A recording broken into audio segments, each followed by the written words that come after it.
Today on The State of Us, the issues at play with abortion pills, what you need to know about the consequences.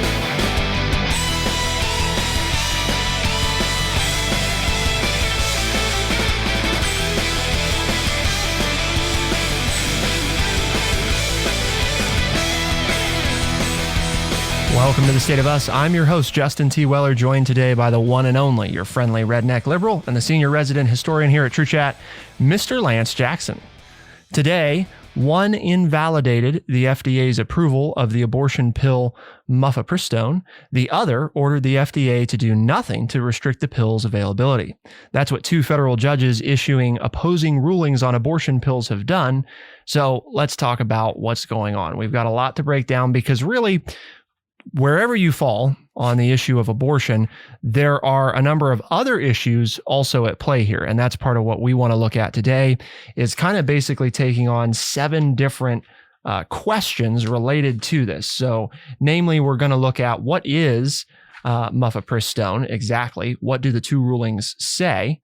Also going to look at how can a judge withdraw an approval for a drug that's been legal for 23 years?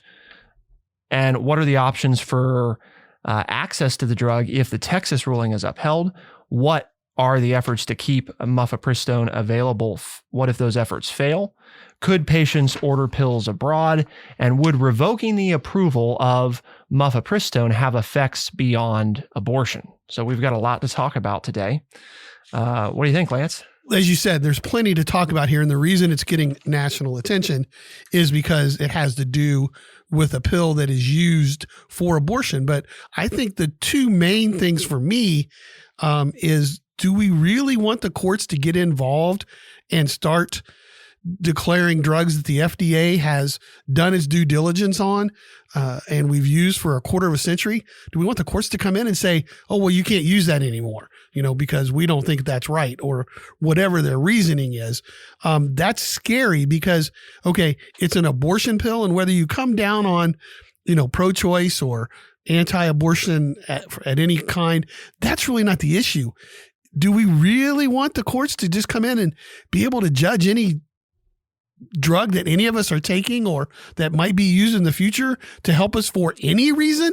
Because that's what we're setting, to me, that's what we're setting the precedent for. And the other is, how many other people are there that we're hurting? Because yes, this is used as an abortion pill, but it's used for the health and well-being of many thousands of other people as well. So yeah, there's a lot to talk about, but those are the two issues that really interest me.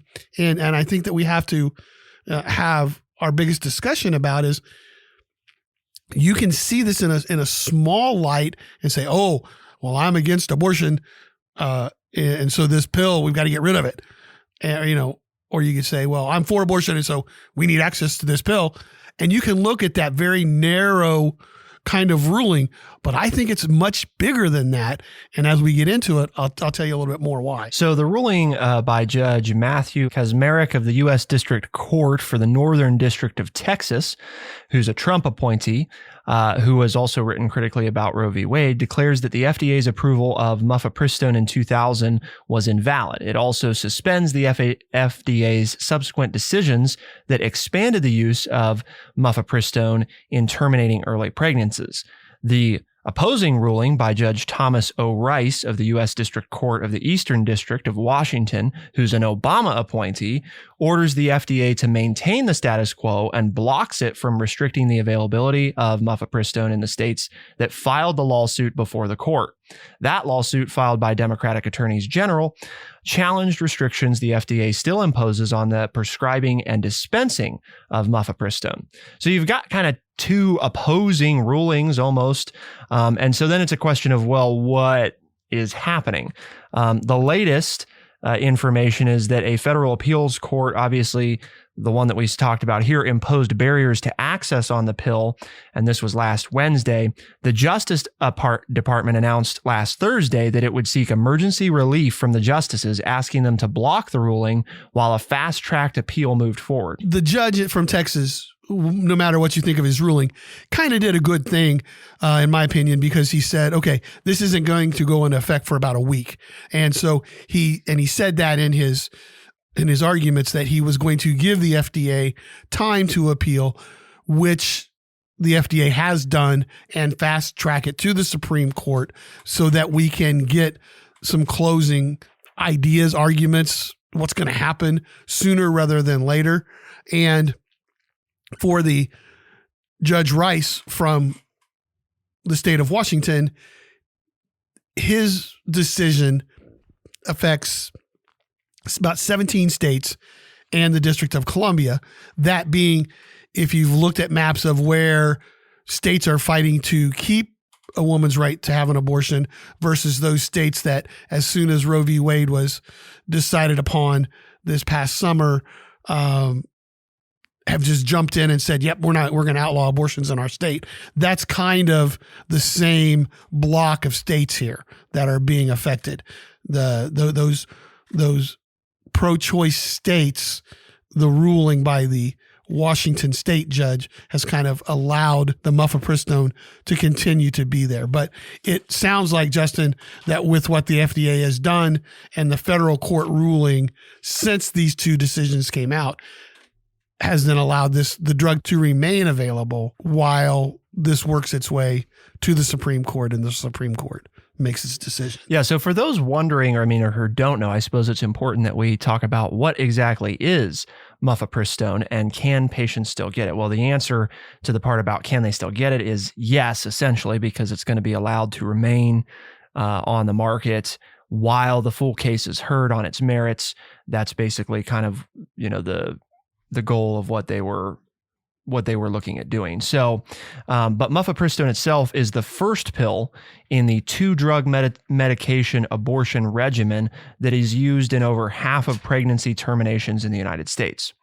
I guess one important thing to know is that while that is its primary use, that's also not the only thing it's used for. It assists patients who are experiencing miscarriages. Right. It's prescribed along with misoprostol, and excuse me if that's not correct, but misoprostol, to help expel the tissue from a pregnancy that has failed to develop. So if the mifepristone is blocked, miscarriage patients will lose access to the treatment and will either have to undergo surgical removal of the tissue or wait days or weeks until the tissue passes on its own, which is a process that can be medically risky for some patients. So just in this use of the drug, you're now endangering women who wanted to carry their baby to term, but couldn't for some other reason.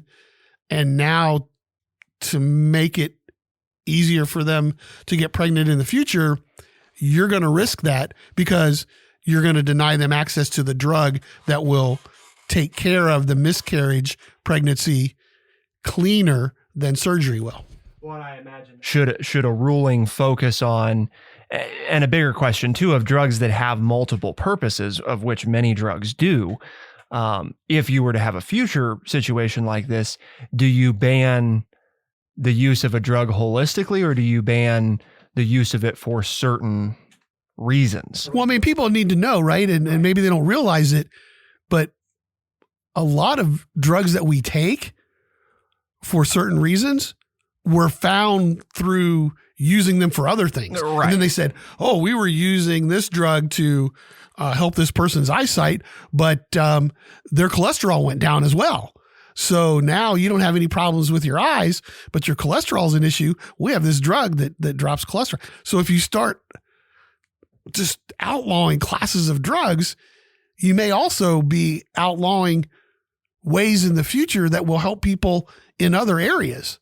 It's not like drugs have just one use. Well, and historically, the FDA obviously has also, you may have a approved label use for a drug, but there's lots of medications all the time that doctors prescribe for off-label use as well, which is, this, it's not officially approved for this, but I'm giving you this because we know that it can, it may be able to have a positive impact here. So I think there's some of those implications that they'll have to iron out too. But the big question that I think a lot of people wonder about is, how can a judge withdraw an approval of a drug that has been legal for 23 years?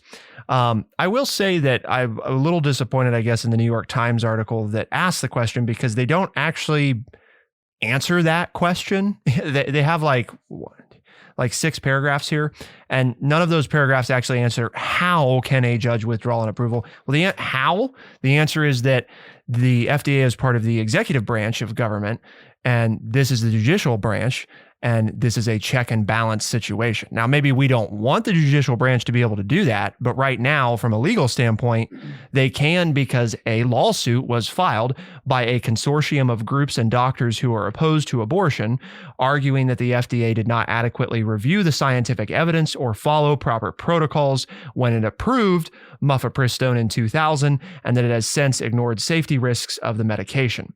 So, in other words, a group has filed a lawsuit. The judiciary is doing its job by reviewing that lawsuit. We may not like the decision by the judiciary, but how can it do that? Well, it has the authority to do that. Whether or not we want it to have that authority, that maybe is a different question. But historically, obviously, the judiciary has the ability to check the power of the executive branch. And if the judiciary believes that the executive branch has acted inappropriately, it does have the ability, just like with any agency of the executive branch, the judiciary can circumvent that authority if it believes that, if it believes that one of those agencies has, stepped out of line or done something wrong, if a case has been brought alleging that very thing. Well, to your point, the two entities that are arguing against this, the FDA, which you point out is part of the executive branch, and the Department of Justice, which is also part of the executive branch. Those are the two, I don't know if people probably assume that the Justice Department is part of the judiciary, but it's not. It's not. It's part of the executive branch. Right. But their claim to this fact that they've ignored the safety risk is that numerous studies in the past 20 years show that serious complications are rare, with patients needing hospitalization in less than 1% of the cases that do come up. So the claim by those who don't like this decision by Judge Kaczmarek is that very rarely are there complications. And when there are, less than 1% of those cases end up in hospitalization. So they're saying that, that's their defense, that they haven't ignored the safety risk of the medication. So, but again, your point is well taken. How can this happen? That's the way our government's structured. Yeah, but I guess my point is it's a roundabout way to get to something. Oh, sure. But that's right. We talk about all the time, off air, about different board games that we like to play. And Justin and I both like to win at those games. And so the first thing we do is read the rules. And so whether we like this or not, whether we think this is what the courts should be doing with their time, this is one of those archaic little rules that I guess is not archaic and little, but you don't necessarily think of the courts getting involved because typically they don't in this kind of issue. But it's abortion. Oh, here's an abortion pill. Well, we can't get the government to withdraw it, but oh, wait a minute. We can have the courts look into it because it's the executive branch versus the judiciary branch, which that's what the whole judicial branch was set up for. Well, the legal argument in our system of checks, it's a simple checks and balance case. Right. The legal argument here is that the FDA, the way it exists, like most federal agencies, is by statutory creation by Congress, right? Or by the executive branch directly. So there is legislation, there is law that says this is what the Food and Drug Administration does, right? And this is what it has the authority to do. The group that is opposed to abortion is arguing that basically, they have violated their statutory powers by not properly having approved this drug. So the reason, because some people might ask, like, well, aren't there like statutes of limitations or something? I mean, again, it's been 23 years. Like, well, the answer is there are, but this isn't this isn't exactly a criminal thing. You know what I mean?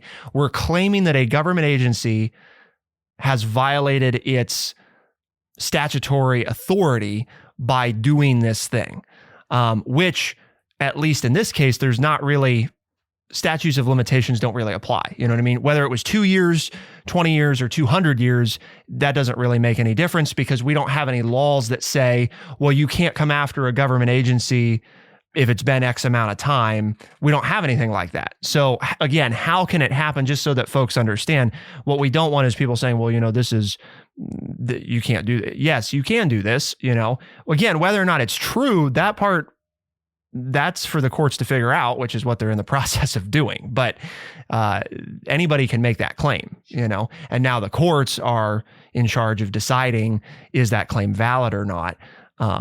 And keep in mind, this notion of the courts checking the powers of different federal agencies really isn't that bizarre. I mean, we've covered, I don't know how many times, where the Supreme Court or lower courts have checked the power of the EPA, the Environmental Protection Agency, which from a statutory standpoint is really no different than the Food and Drug Administration. That's a different question. What we're looking at next is, will people still be able to access this if the Texas ruling is upheld? And what will happen if the efforts to keep mifepristone available fail? So some of the implications. Keep it here on The State of Us. We'll be right back.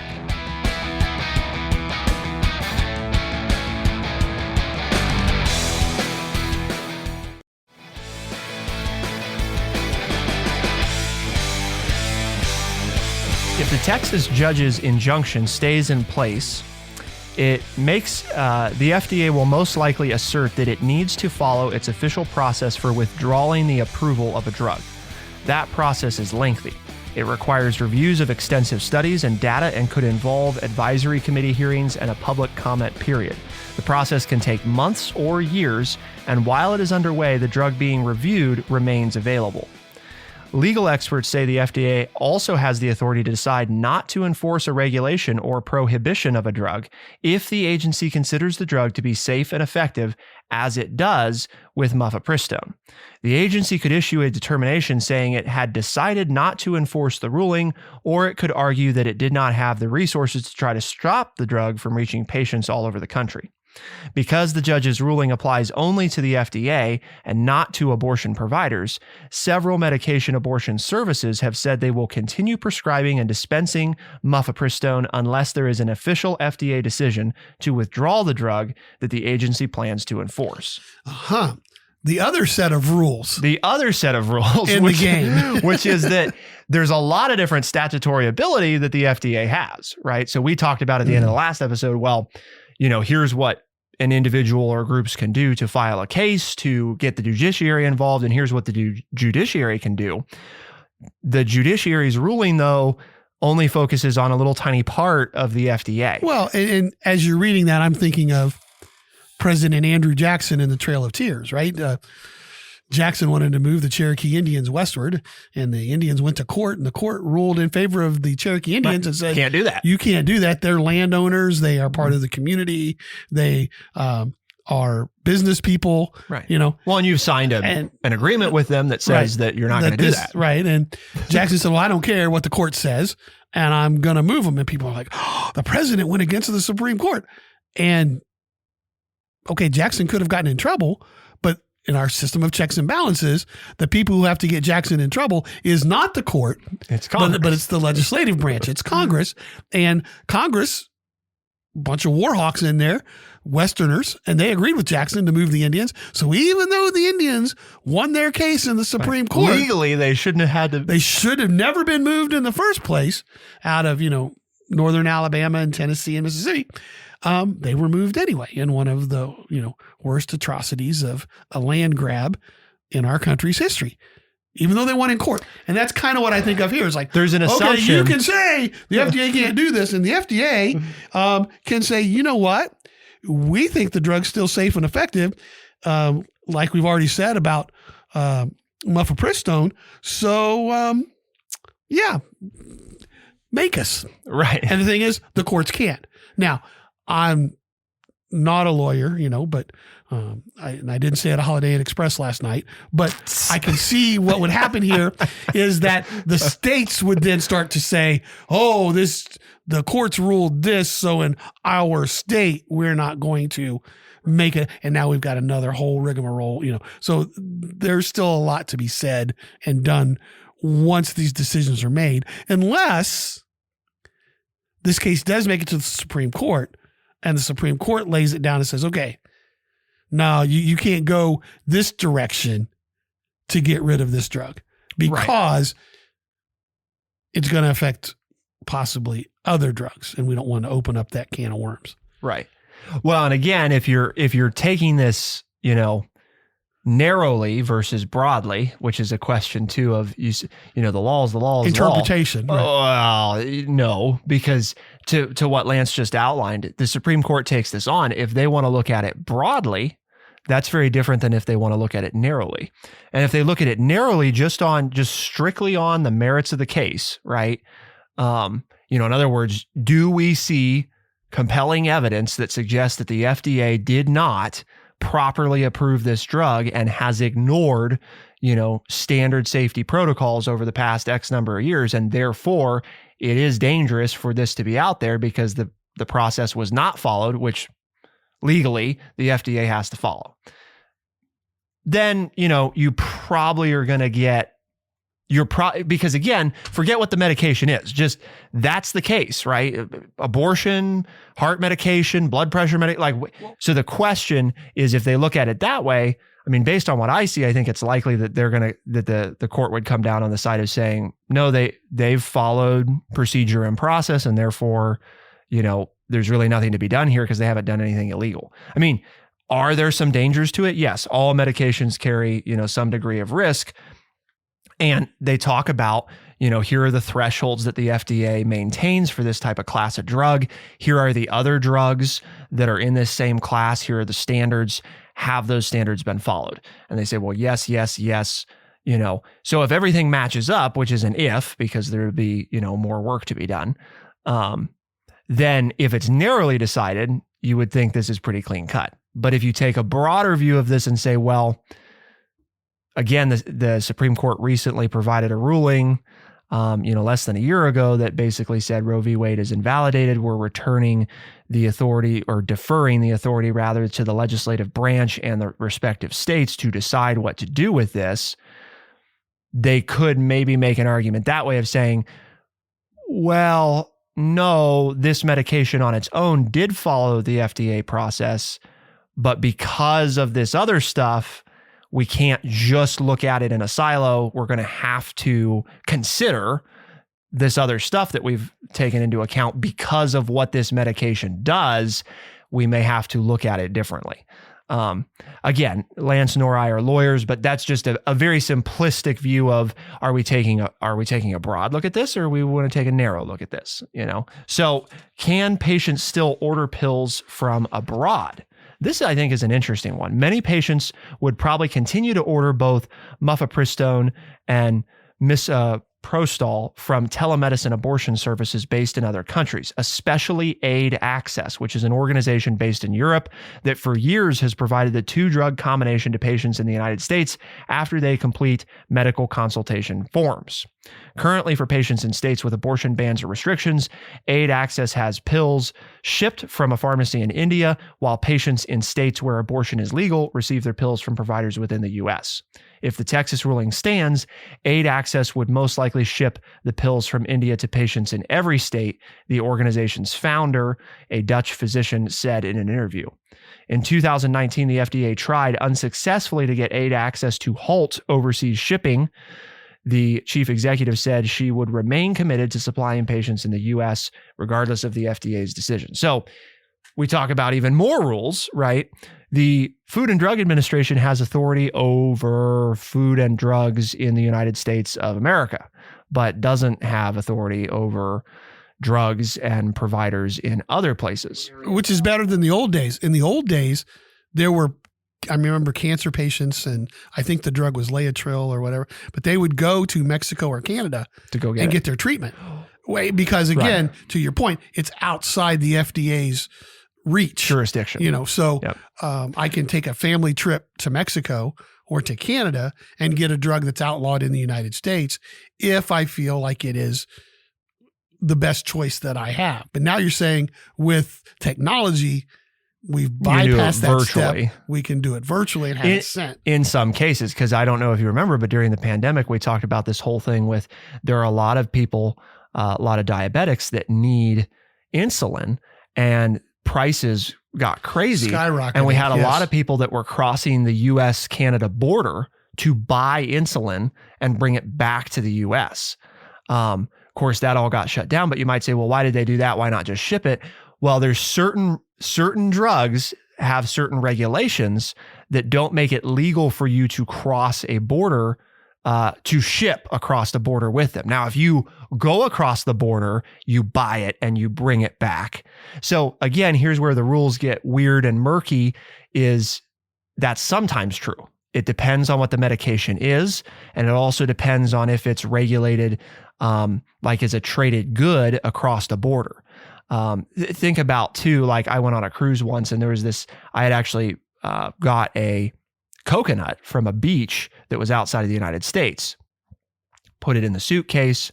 I got home, coconut was gone. I was like, well, what? I mean, it was in the suitcase. Well, customs had removed it from the suitcase because it was produce, which under US law, you can't bring in without customs approval. But the bigger question is, what are the effects beyond abortion? Because, this is one of those where is this something where do we want this to operate in the gray? Because that's kind of what is being said, is like, well, people probably could kind of still get access to this, maybe, depending on what state you go to, or, depending on where you order it from, and if they don't change shipping customs and laws too much to try to, you get a whole big mess of regulatory stuff. So we're going to talk about what are the other effects beyond abortion of potentially revoking the approval of mifepristol. Keep it here on The State of Us. We'll be right back.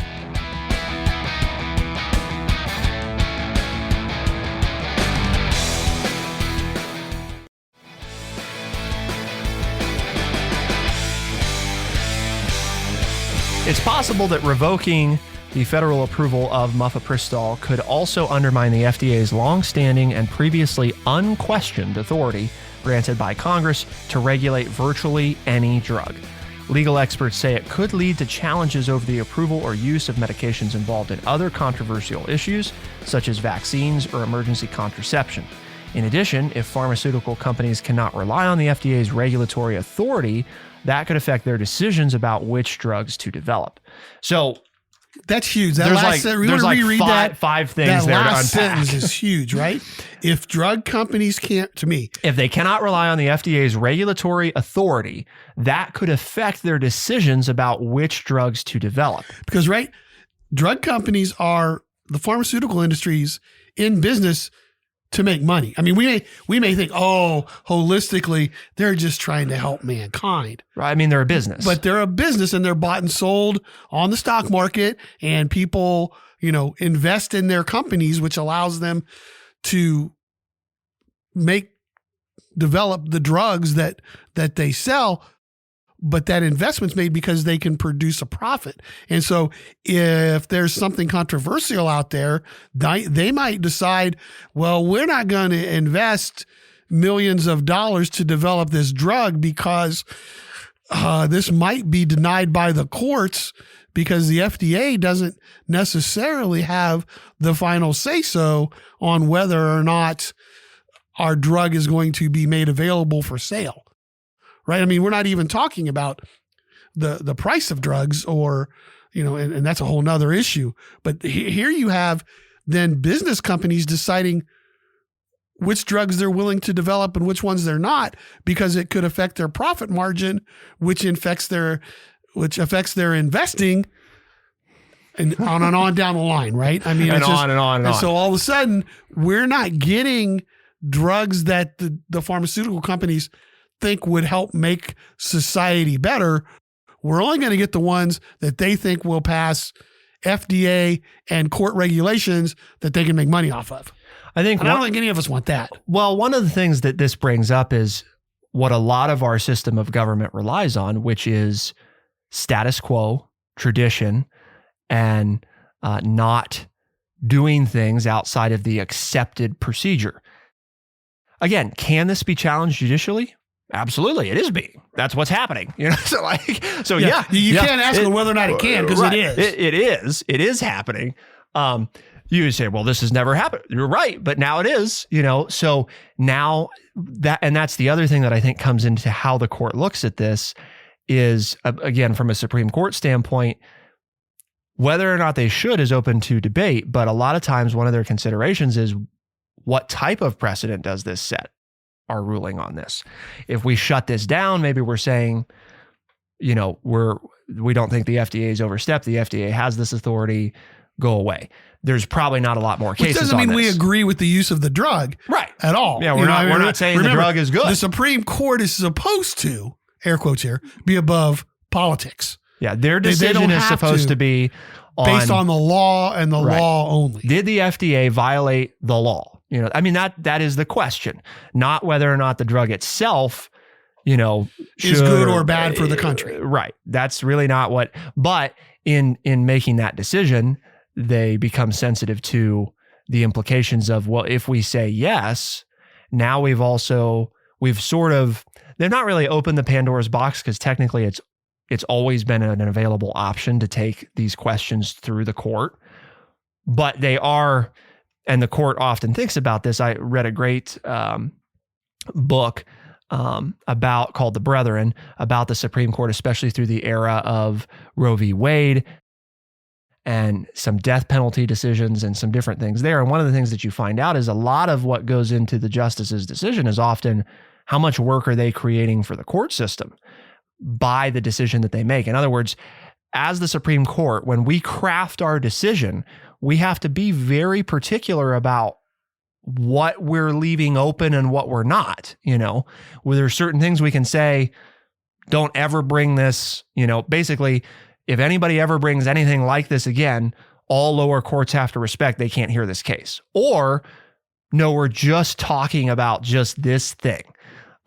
So again, when you talk about broad or narrow, there's that other way of looking at it too, which isn't just, is this broad or narrow to decide this case? Do they give us a decision on this case that is broad or narrow? In other words, you're welcome to bring questions of drugs, any drug again through the court system, or no, this is an FDA matter, not a court. Because that's the other thing people forget is the Supreme Court could also rule. They have lots of options, and it's not just, you know, the FDA broke the law or not. Right. They could also say this isn't within, they could decide this is not within the court's jurisdiction.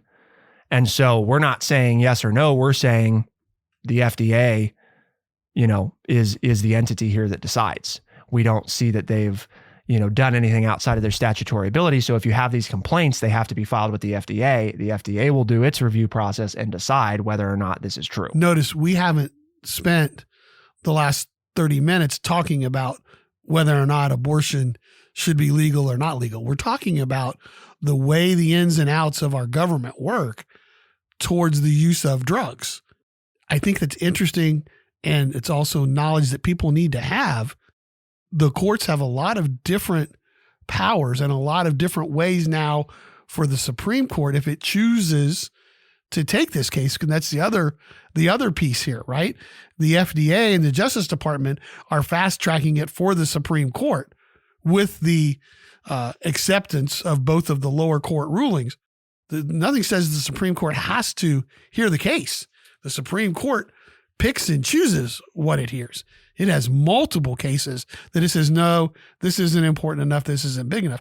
And if they decide, as you point out, to maybe rule on a very narrow basis, they may decide, you know what, this isn't worth our time because our ruling is going to be so narrow, it's really not going to affect that much. And so we're just going to say, we don't even want to hear this case, that, you know, the FDA has the right to act any way it wants. We don't know, right? Time will tell. But it brings up a lot of very interesting things as what direction the courts and the FDA will take in the future based on what the Supreme Court decides to say. I think part of why it's tough, Lance, is, again, if we remove what the issue is about, which we really haven't spent, a great deal of time on specifically, because I think the broader implications are what we care about. As a citizen, do I want the FDA to be able to operate in an area where the court can't touch it? Probably not. At the same time, do I want the FDA to be able to be drugged through the courts to politicize medicine? I probably don't want that either. Right. So the issue is, again, forget the abortion thing, but do we all want the FDA to have some kind of check on its authority? Of course, because it being unhinged is not a good idea either. I think generally speaking, our whole system of government is based on the idea that nobody is above being checked, and no agency is. So and that's part of why I'm not envious of the Supreme Court's task here of how do you walk this line of saying that, yes, we, the judiciary, want to maintain our authority to check the FDA's power, but we also don't want to open the floodgates of 50 new medication trials coming forward because everybody wants to question whether or not the FDA was right about the decisions it made. I know that for a lot of people, this is straightforward, like either you should have access to abortion medication or not. But folks, I think what we've tried to do today is show you that there's a lot bigger question in play here. Whether or not you should have access to abortion medication, you could argue is a state by state issue, a social issue, whatever you want. Whether or not the Supreme Court or any judiciary, any level of the judiciary should be able to check the FDA, and to what extent it should be able to, big implications, huge implications. Well, that's it, and that's why we had this show, right? Because is it? Okay. True Chat has a mission, and it's to educate people by providing honest, open, and respectful conversations. And that's what we've done today. And hopefully we've opened up your mind to look at what the real issue is, as Justin so eloquently put it, that what role do we want the FDA to play, and what checks and balance systems are fair to put on the FDA. So if you've liked the show, enjoyed it, if you've thought it, it's causing you to think, and you talk to your family and friends and coworkers, and they say, well, that sounds like an interesting show. They just didn't rant and rave about the pros and cons of abortion or women's rights. They talked about it in a different light. Say, yeah, that's the kind of show it is. Well, I'd like to listen to that. Tell them that, you can find our podcast just about anywhere you find podcasts, but specifically Spotify, Overcast, Stitcher, Apple Podcast are the ones. And start listening and have the conversations, because that's what makes this country so great. The State of Us releases new episodes every Tuesday and Thursday. Those same episodes heard across the nation on AM and FM radio stations. For The State of Us, I'm Justin T. Weller. I'm Lance Jackson. Special thanks to producer Bradley Butch. Thank you all, our audience, for tuning in. We'll see you next time. Be the change.